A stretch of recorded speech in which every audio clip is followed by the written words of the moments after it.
Selamat pagi rekan-rekan semua. Nah, sebelum kita mulai, saya mau pantun dulu sedikit ya. Pergi ke sungai memancing ikan. Ikan kecil, ikan arwana. Salam sapa saya ucapkan. Assalamualaikum hadirin semua. Waalaikumsalam warahmatullahi wabarakatuh. Nah, baik, sebelum itu rekan-rekan semua sudah tahu siapa saya? Belum. Nah, iya betul sekali karena kita masih sekali pertemuan ya. Nah, perkenalkan nama saya Oktarianda. Kalian bisa panggil Dea. Nah, di sini saya akan menjadi pemateri pada pelatihan memproduksi dokumen di komputer. Nah, rekan bisa panggil nanti Kak Dea aja ya. Oke. Selanjutnya, karena kita belum saling kenal, saya mau rekan-rekan isi daftar hadir dulu.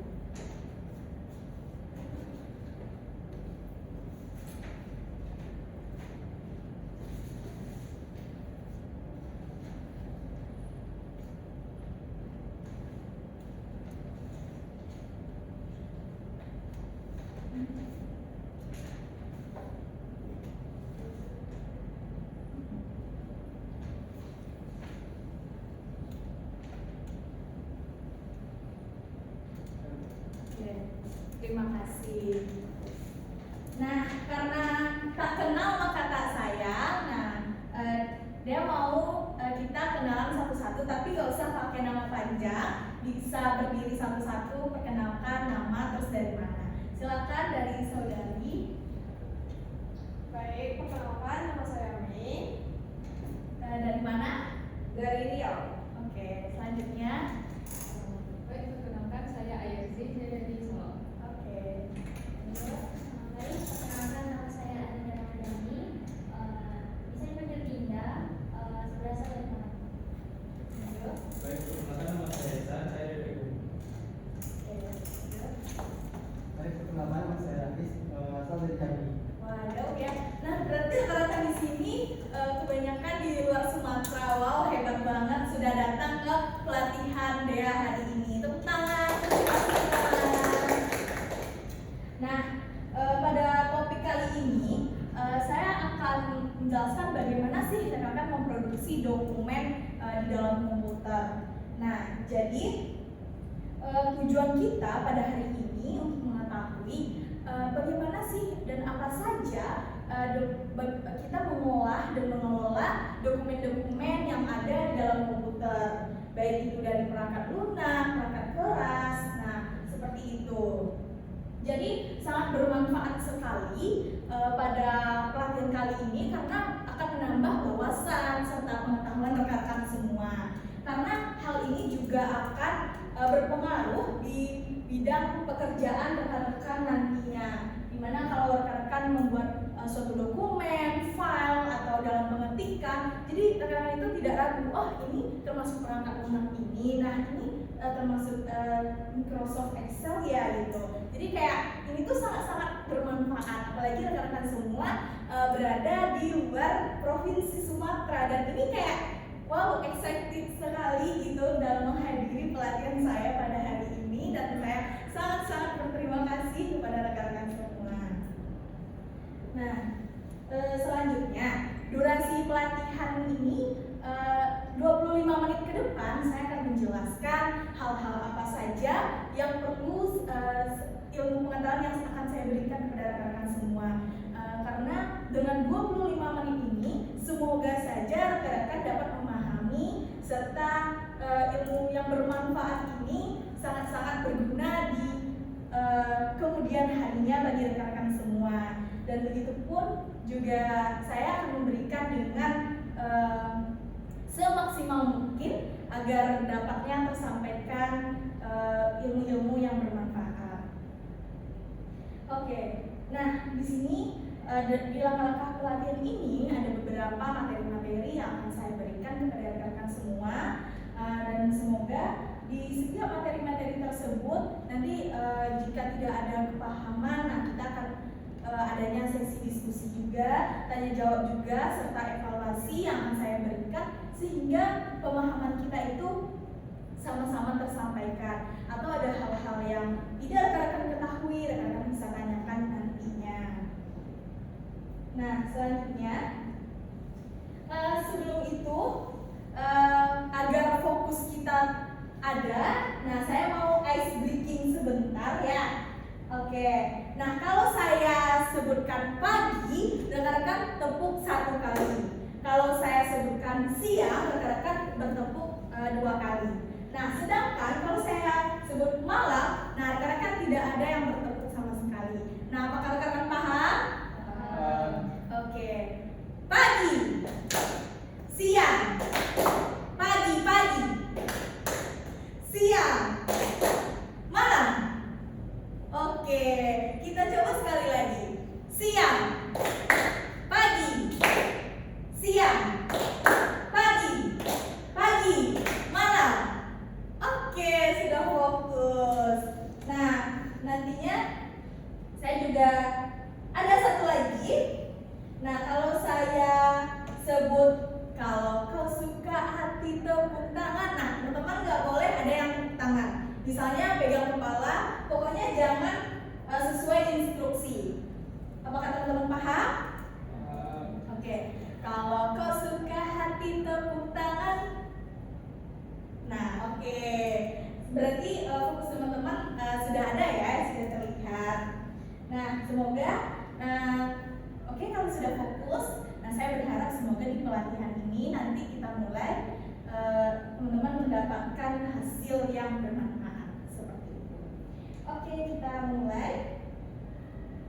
Nah, karena kita itu kan dokumen penyimpanan di komputer kan. Nah, pada materi ini saya mau tanya nih ke teman-teman. Teman-teman tahu nggak apa itu komputer?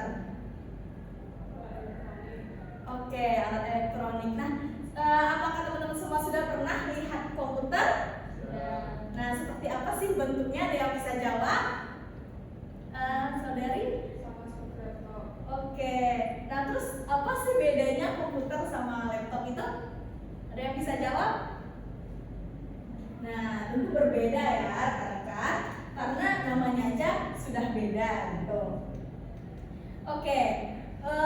Komputer. Nah, menurut KBBI, komputer itu merupakan alat elektronik yang bekerja secara sistematis dan cermat untuk mengolah berbagai macam data seperti data angka, suara, dan gambar. Jadi di dalam komputer itu kan banyak-banyak itu macam-macamnya seperti pengolahan data, angka, nah serta suara dan gambar. Nah, teman-teman pernah nggak nonton video di komputer tersebut? Pernah nggak? Oke, ya pastinya ada suaranya yang keluar, terus ada gambarnya. Nah, selanjutnya itu sedangkan menurut para ahli, komputer ini merupakan suatu alat elektronik yang mampu melakukan beberapa tugas, yaitu menerima input, memproses input sesuai dengan instruksi yang diberikan, menyimpan perintah-perintah dan hasil pengolahannya, serta menyediakan output dalam bentuk informasi. Nah, jadi ada dua arti dari komputer itu. Yang satu menurut KBBI dan yang satunya lagi menurut para ahli. Jadi ini tuh komputer itu sudah adanya pengolahan serta dari pada zaman dahulu itu sudah dilihat bagaimana dan apa saja sih yang ada di dalam komputer ini. Oke, next. Nah, tidak hanya dari pengertian komputer, jadi ada pun jenis dan fungsi komputer. Jadi ternyata teman-teman, komputer ini juga memiliki banyak jenis nih. Nah, seperti yang teman-teman lihat nggak banyaknya jenis komputer di sini? Oke, terima kasih. Nah, jadi di sini tuh gimana banyaknya jenis-jenis komputer. Yang pertama itu ada komputer portable. Nah, di mana komputer portable ini dapat dibawa kemana saja. Nah, di mana penggunanya untuk keperluan penelitian, nah di lapangan dan berpindah-pindah. Nah, jenis komputer ini memang kurang populer karena cenderung berat dan lebih besar dari laptop pada umumnya. Nah, jadi komputer portable ini mungkin emang bisa dibawa kemana-mana, tapi itu kayak susah dan berat untuk dibawa kemana-mana. Nah, selanjutnya ada komputer desktop. Nah, komputer desktop ini sesuai dengan namanya. Nah, komputer ini pasti berada di atas meja dan memiliki CPU. Nah, teman-teman tahu nggak apa itu CPU kayak mana? Tahu nggak? Nah, CPU itu yang kayak kita yang di warnet, terus ada yang kotak besar. Nah, itu CPU namanya teman-teman. Nah, jadi di komputer desktop ini ada CPU. Nah, di mana itu terpisah dari monitor dan keyboardnya. Jadi seperti kita ke warnet, jadi ada monitor, terus ada keyboard dan ada CPU-nya. Nah, itu yang dinamakan dengan komputer desktop. Selanjutnya ada komputer palmtop, di mana komputer ini bentuknya kecil, terus bisa digenggam.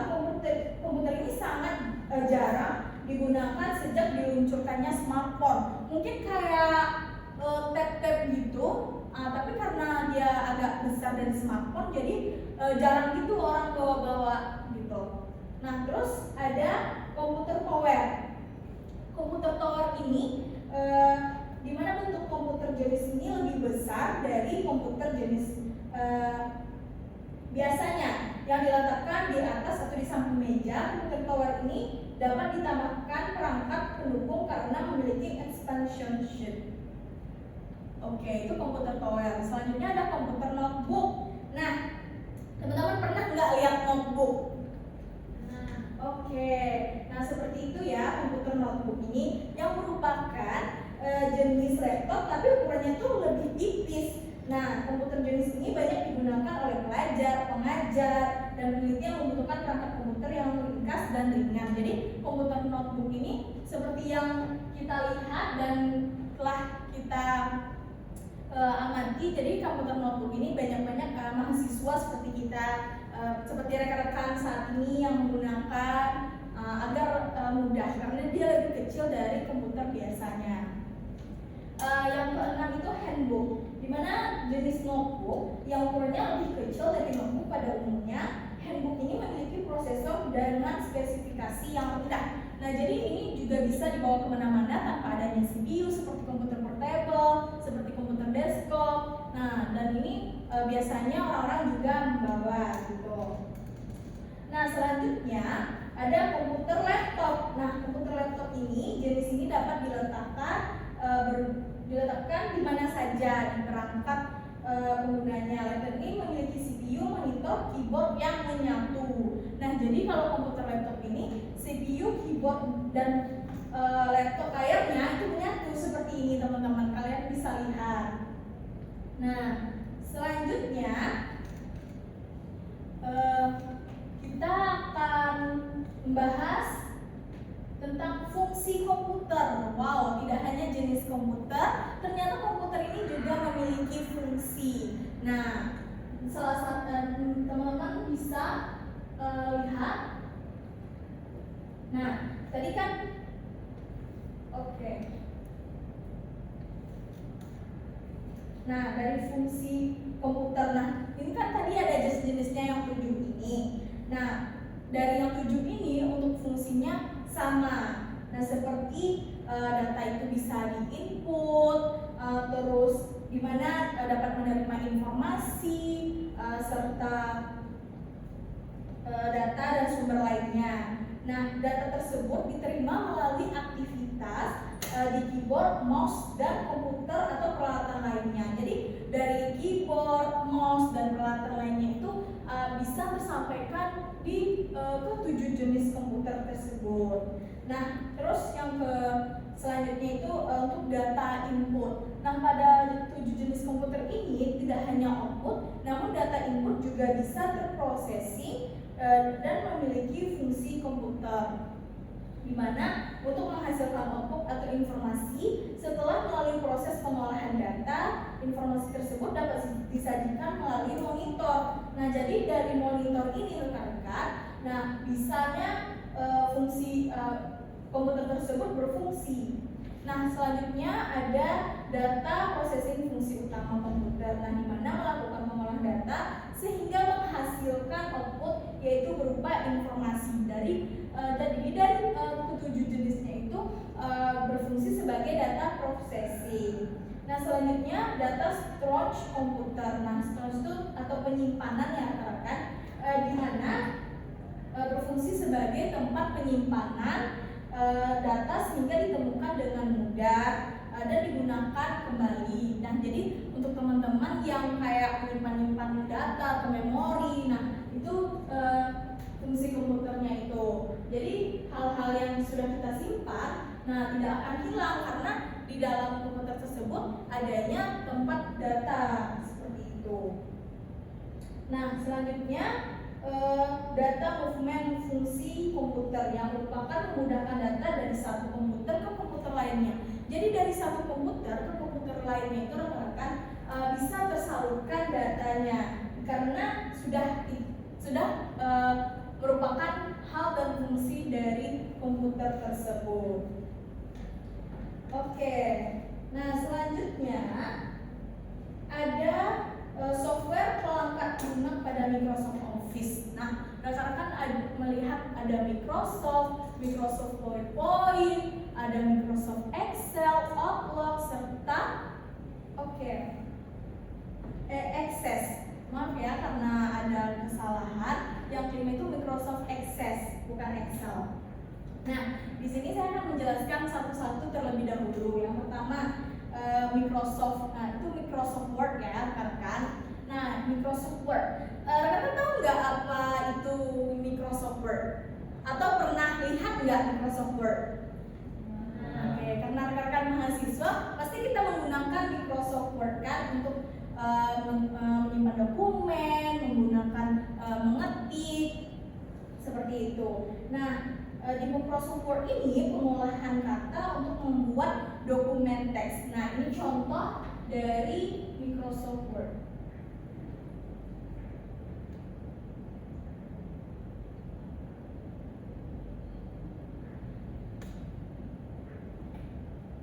Oke, seperti ini. Nah, banyaknya fitur-fitur nih di Microsoft Word, seperti ada pengaturan tulisan, huruf, serta besar kecil. Nah, sedikit saya praktekkan ya rekan-rekan untuk mengatur tulisan itu jika rekan-rekan belum tahu ya. Nah, kita bisa mengambil bagian ini. Nah, jadi banyaknya bentuk tulisan-tulisan yang bisa rekan-rekan gunakan dalam pembuatan dokumen. Nah, biasanya mahasiswa atau pekerja itu membuat dokumen bisa menggunakan Times Roman, Arial, dan lain-lainnya. Terus untuk pengaturan besar kecilnya, nah sini, nah rekan-rekan bisa lihat bagaimana pengaturan besar kecilnya. Nah, pada tulisan biasanya kita menggunakan tulisan dengan besar 12. Nih. Oke.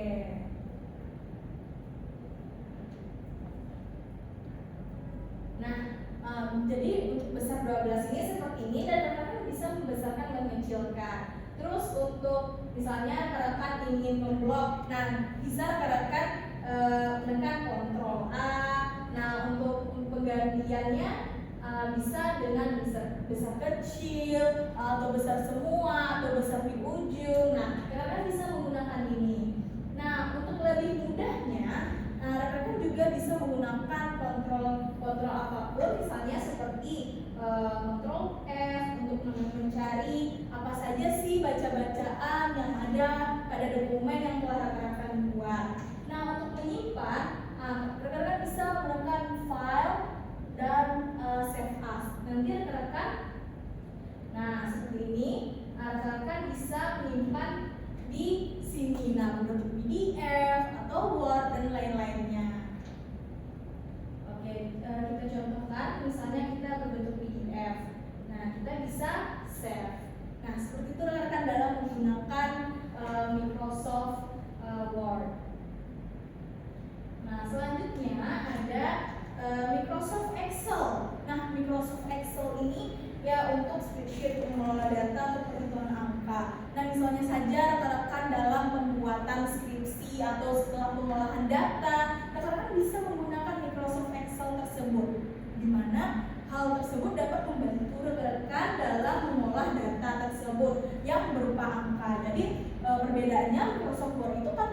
tulisan, sedangkan Microsoft Excel ini berupa angka. Nah, selanjutnya Microsoft PowerPoint. Nah, seperti yang kita gunakan ini, nah kita bisa mengedit PPT atau presentasi, materi presentasi seperti ini. Nah, itulah keunggulan perangkat lunak yang ada.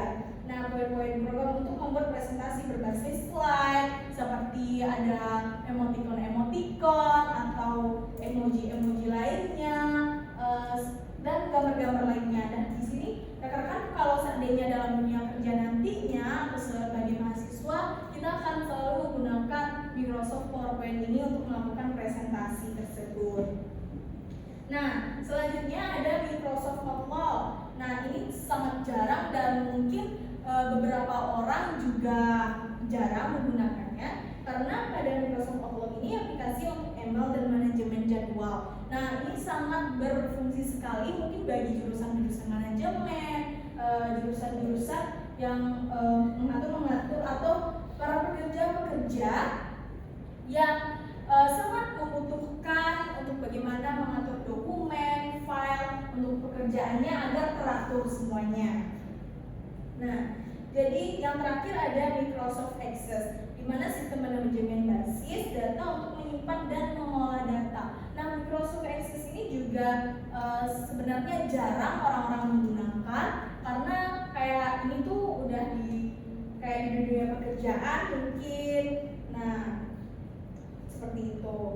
Selanjutnya, jenis-jenis media penyimpanan. Nah, di dalam komputer itu tidak hanya memiliki jenisnya yang banyak dan fungsinya juga, serta software apa saja, namun juga memiliki jenis-jenis media nih teman-teman, di mana pada media itu ada penyimpanan internal dan eksternal.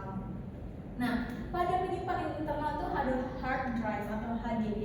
Nah, di mana penyimpanan permanen di dalam penyimpanan HDD ini merupakan penyimpanan permanen di dalam komputer. Jadi bagaimanapun rekan-rekan bisa menyimpan di dalam komputer, di bagian dalam komputer. Nah, hal tersebut misalnya file-file teman-teman, nah di bagian HDD ini. Selanjutnya ada solid state drive atau SSD. Nah, di mana penyimpanan lebih cepat daripada HDD ini teman-teman. Nah, tanpa bagian yang bergerak. Nah, jadi SSD ini penyimpanan internal, namun ini lebih cepat daripada HDD ini dalam penyimpanan media.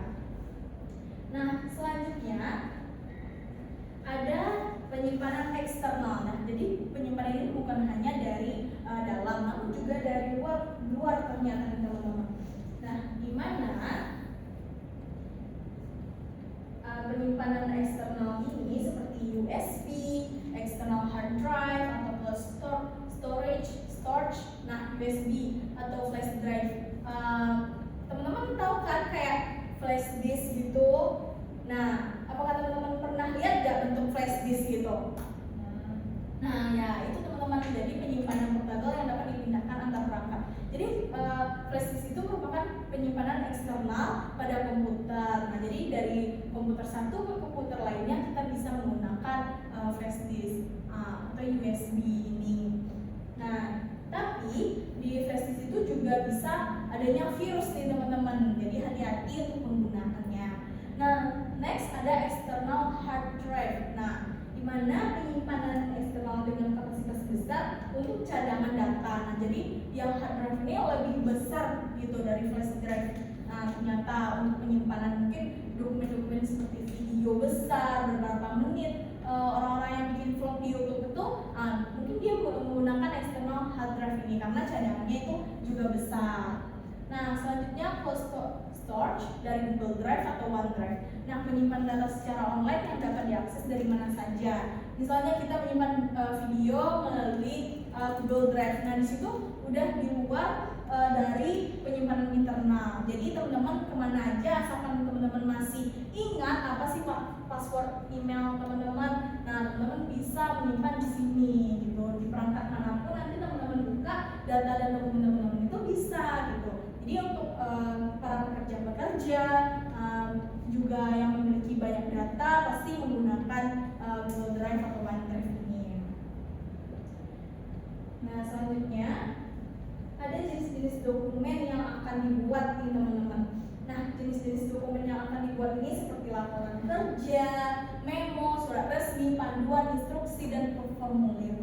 Nah, dari laporan kerja ini, laporan kerja itu kan berisi hasil atau perkembangan pekerjaan dari periode tertentu. Jadi di laporan pekerjaan ini kita bisa mengetahui nih apa saja bentuk laporan-laporan pekerja kalian. Kalau seandainya di perkuliahan pasti laporan praktikum. Nah, seperti lapor-lapor itu termasuk juga jenis dokumen ya teman-teman. Kalau di dunia pekerjaan laporan untuk pekerjaan. Selanjutnya surat resmi. Nah, pasti kalau yang ikut-ikut organisasi sudah biasa kan menulis surat resmi. Nah, di mana untuk surat resmi ini juga merupakan jenis dokumen. Nah, selanjutnya juga ada memo. Nah, memo ini kan pesan tertulis yang digunakan untuk komunikasi internal dalam organisasi. Nah, seperti catatan-catatan kecil yang kita gunakan untuk menjadi pengingat. Nah, itulah termasuk dengan jenis-jenis dokumen.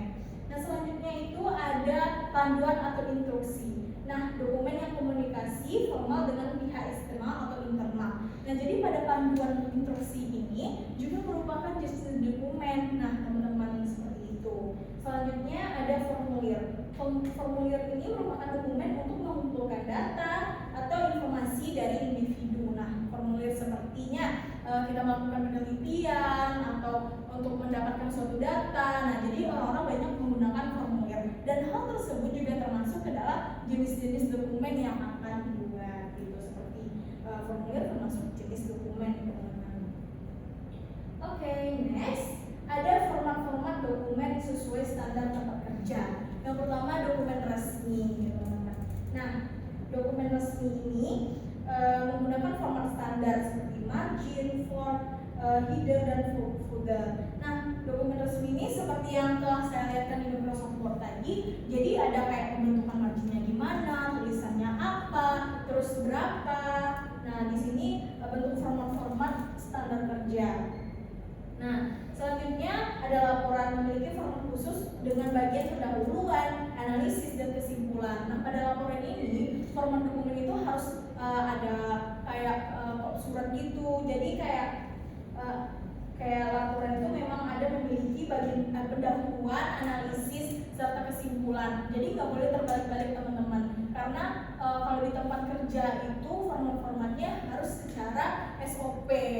Nah, jika terbalik-balik, maka misalnya kita akan mengirimkan surat kepada instansi lain tidak akan menerima surat yang akan kita berikan, dan nanti pekerjaan kita akan semakin lambat. Selanjutnya ada memo. Nah, biasanya menggunakan format singkat dengan alamat pengiriman, penerimaan subjek, dan pesan. Nah, dalam dunia kerja, di memo ini harus jelas nih teman-teman, kemana kita tujuannya, subjeknya, serta apa yang akan kita lakukan pada tempat kerja itu. Jadi di dalam format-format dokumen sesuai standar ini harus sesuai SOP gitu. Kalau tidak, rekan-rekan kerja kita tidak akan mau menerima bentuk-bentuk surat yang akan kita ajukan. Nah, selanjutnya itu seperti surat format standar, surat formal dengan alamat, tanggal, dengan tanda tangan. Nah, di dalam surat ini harus ada tanda tangan, alamat, tanggal. Nah, jika ada salah satu saja yang tinggal, nah kesalahan itu bisa tidak diterima oleh instansi tersebut nih, teman-teman. Nah, hal tersebut seperti yang sudah saya bilang tadi akan memperlamakan pekerjaan kita karena tidak standar operasional. Nah, selanjutnya prosedur pembuatan dokumen pendukung SOP.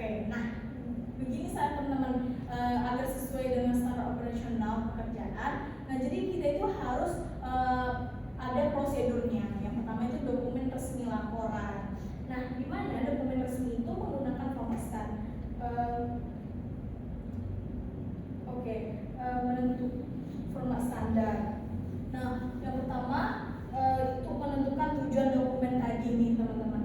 Dimana menentukan apa sih yang ingin dicapai dengan dokumen gitu. Terus yang kedua itu ikuti format standar. Nah, gunakan template atau format yang sudah ditentukan oleh organisasi. Misalnya kita anggap saja di dunia mahasiswa, organisasi itu. Nah, jadi kita tuh harus menggunakan logonya seperti logo UNP, logo organisasi kita, kita, jadi harus mengikuti format standar kita. Jika tidak, itu hal tersebut orang tidak akan mengetahui tujuan surat kita dan surat kita dari mana. Selanjutnya, gunakan bahasa yang jelas dan tepat. Nah, teman-teman harus memperhatikan nih bahasanya gimana. Kalau untuk instansi kita harus pakai bahasa apa, bahasa baku. Ya, untuk surat-surat itu emang harus jelas dan tepat.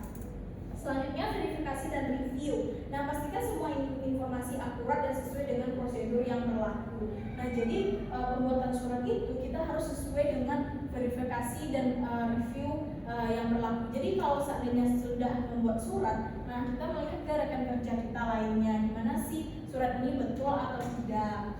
Nah, terus selanjutnya, simpan dan distribusikan. Nah, di mana setelah disetujui dokumen tersebut disimpan dan dibagikan ke pihak yang memerlukan. Jadi apabila dokumennya sudah selesai, nah rekan bisa menyimpan serta membagikan ke instansi tersebut. Nah, jika sudah direview berarti tadi bisa disimpan dan didistribusikan. Nah, surat tersebutlah yang kita simpan tuh sebaiknya disimpan melalui internal dan eksternal. Nah, yang seperti alat penyimpanan tadi. Nah, agar tidak hilang dan kita juga memiliki bukti-bukti. Oke, selanjutnya ada prosedur dan format pencatatan transaksi sesuai kebutuhan. Yang pertama, pencatatan transaksi. Nah, di sini kita harus adanya tanggal yang mencatat tanggal terjadinya transaksi. Jadi, sebagai kita dalam mengakseskan itu, jangan lupa untuk mencantumkan tanggal terjadi transaksi karena hal ini sangat penting dalam format kebutuhan kita dalam membuat dokumen. Nah, yang kedua itu deskripsi transaksi, di mana menjelaskan apa yang terjadi selama transaksi. Nah, jadi untuk deskripsi ini kita harus menjelaskan dengan rinci apa sih yang terjadi selama transaksi. Yang ketiga ada jumlah uang, mencatat jumlah uang yang terlibat. Nah, data-data ini bisa kita gunakan nih teman-teman di Microsoft Excel tadi. Selanjutnya ada format transaksi. Nah, gunakan tabel atau format spreadsheet untuk mencatat transaksi dengan jelas dan terstruktur. Nah, jadi teman-teman bisa menggunakan perangkat lunak yang Excel tadi. Nah, yang kelima ada pastikan setiap transaksi terhubung dengan dokumen pendukung seperti nota, faktur. Nah, jadi kita itu memiliki bukti-bukti yang valid nih teman-teman dalam mencantumkan format-format di dalam surat ini. Jadi surat itu harus sesuai valid.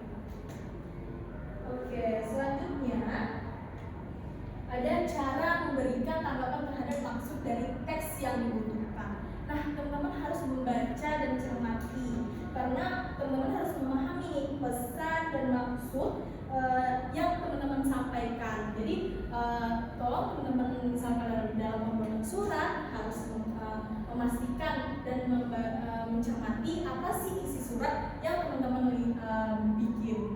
Nah, selanjutnya tanggapan yang jelas dan relevan, di mana sampaikan respon sesuai dengan apa yang diminta dalam teks. Jadi respon yang teman cantumkan itu sesuai dengan teks.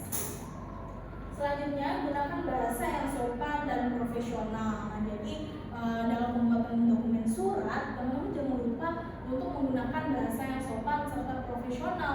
Nah, agar surat-surat yang teman-teman lampirkan itu ke instansi itu dapat dipahami oleh rekan-rekan kerja kita. Nah, selanjutnya berikan solusi atau informasi yang dibutuhkan. Nah, dalam surat itu teman-teman harus memberikan tanggapan dan maksud dari teks yang dibutuhkan itu seperti memberikan solusi atau informasi yang dibutuhkan oleh instansi tersebut nih teman-teman, agar surat itu dapatnya tersampaikan, terkomunikasikan, dan dokumen kita menjadi lengkap untuk disampaikan ke instansi lainnya. Oke.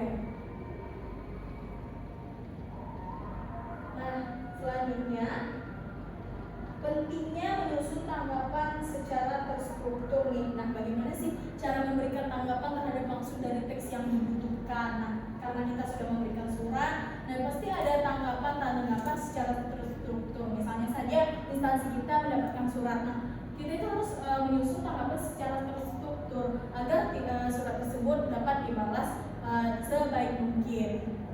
Nah, yang pertama itu mulai dengan mengidentifikasi inti dari teks. Nah, inti-inti dari teks surat yang telah kita baca tersebut, kita harus lihat nih permasalahannya apa, hal apa yang akan dilihat, dan mengidentifikasi hal-hal lain.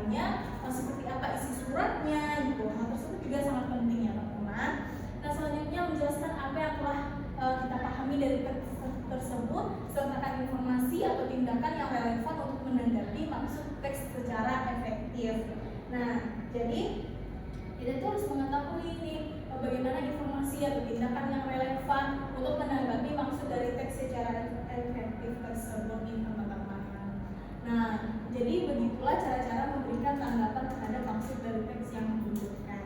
Nah, sepertinya materi kita nih hampir habis, tapi karena melihat fokus teman-teman ini kayak agak kurang, nah saya akan memberikan ice breaking sama seperti tadi. Kalau saya sebut pagi, teman-teman bertepuk tangan 1 kali, dan kalau saya sebut siang 2 kali, serta kalau malam teman-teman tidak akan bertepuk tangan. Oke, teman-teman siap? Oke, pagi, malam. Oke, nah masih ada yang belum fokus. Kita mulai ya. Pagi, siang, malam. Oke, bagus. Nah, ternyata fokusnya udah kembali lagi nih kan teman-teman. Nah, oke. Selanjutnya, nah nih kesimpulan dari materi kita. Wow, ternyata udah di penghujung aja. Nah, apa sih kesimpulan yang dapat kita ambil? Ada yang tahu nggak teman-teman? Ya, sesuai baca ini aja. Nah, jadi di pelatihan memproduksi dokumen komputer ini semoga memberikan pengetahuan dan keterampilan bagaimana sih cara mengolah dokumen tadi, terus apa yang ada di komputer, jenis komputer, fungsi komputer, serta teman-teman juga mengetahui bagaimana Microsoft perangkat lunak apa sih yang akan digunakan dalam pembuatan surat, terus bentuk tulisannya gimana, terus kita juga pakai apa untuk menghitung keuangan perangkat lunak, dan itu yang sudah saya jelaskan. Dan semoga itu juga keterampilan ini membantu meningkatkan efisiensi kerja teman-teman, dimana pada nantinya semoga teman-teman bekerja di instansi yang sangat bagus, dan dalam pembuatan dokumen surat juga teman-teman sudah mendapatkan pelatihan-pelatihan seperti ini, dan hal terkini semoga sangat bermanfaat untuk memenuhi kebutuhan administrasi secara efektif dan profesionalitas. Nah, oke. Selanjutnya, nah terima kasih kepada teman-teman semua. Nah, di sini kan saya sudah menjelaskan nih bagaimana dalam ada materi pembuatan surat di perangkat lunak Word. Nah, saya mau minta satu aja dari teman-teman untuk gimana sih mengolah perangkat lunak kayak saya membuat di Microsoft Word tadi dalam mengetikkan, terus menggunakan kata di mana sampai kata tersebut sudah tersimpan. Nah, kita menggunakan Word tadi.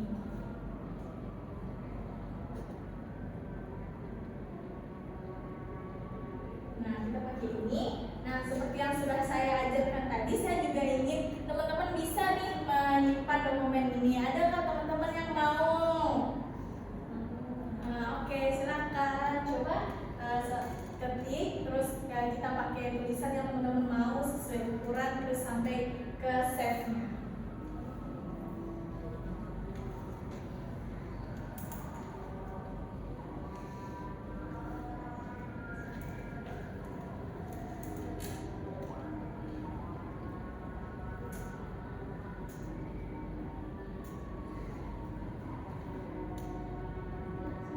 Iya, boleh.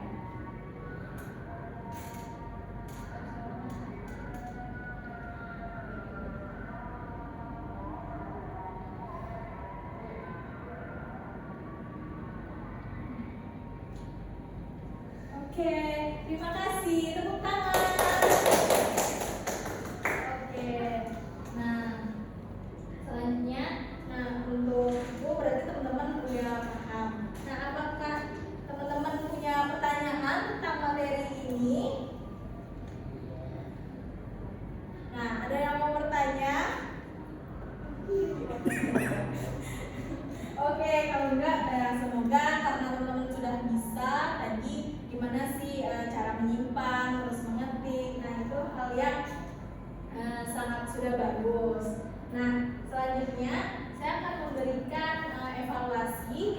soal kepada teman-teman, mohon diisi ya.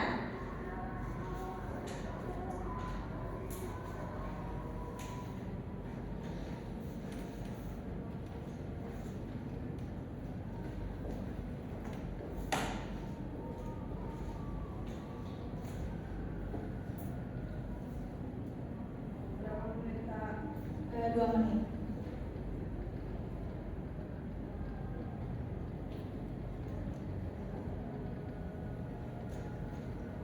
Nah, jika teman-teman tidak ada yang tidak mengerti atau pertanyaannya, teman-teman bisa bilang. Kak, ini nomor 3-nya nggak ada Kak? Enggak, karena nggak perlu banyak-banyak, karena saya tahu pasti teman-teman semua karena generasi Z pasti dalam penangkapan memorinya cepat. Nah, jadi saya nggak banyak-banyak kasih soal.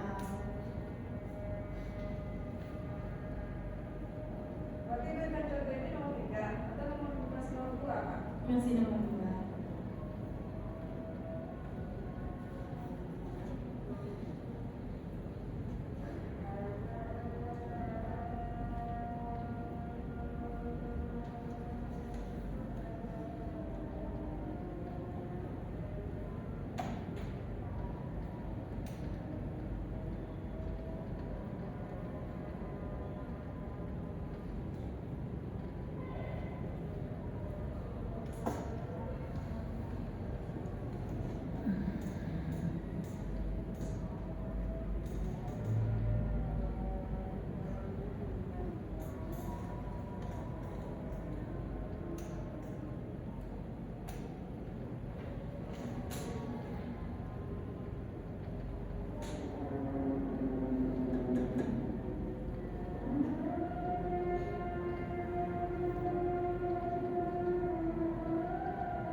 Oke, apakah sudah ada yang selesai?